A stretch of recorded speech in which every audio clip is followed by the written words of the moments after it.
তাহলে ম্যাগি বানাতে কি কি লাগছে দেখুন। আমি 5 কোয়া নিয়েছি রসুন, 3টে নিয়েছি লঙ্কা কুচি করে নিয়েছি, একটা মিডিয়াম সাইজের গাজর নিয়েছি, একটা মিডিয়াম সাইজের আমি ক্যাপসিকাম নিয়েছি, একটা মিডিয়াম সাইজের পেঁয়াজ নিয়েছি, এখানে আমার 2 টুকরো কাগজি আছে, আর একটা মিডিয়াম সাইজের টমেটো নিয়েছি। আমি ফার্স্টে রসুনটা দিয়ে দিই। রসুনটা লঙ্কা কুচিটা একটু ভেজে নেব।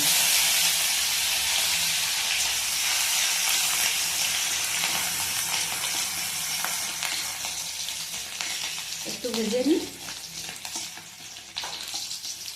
এরপর আমি ক্যাপসিকাম গাজর সব দিয়ে দেবো।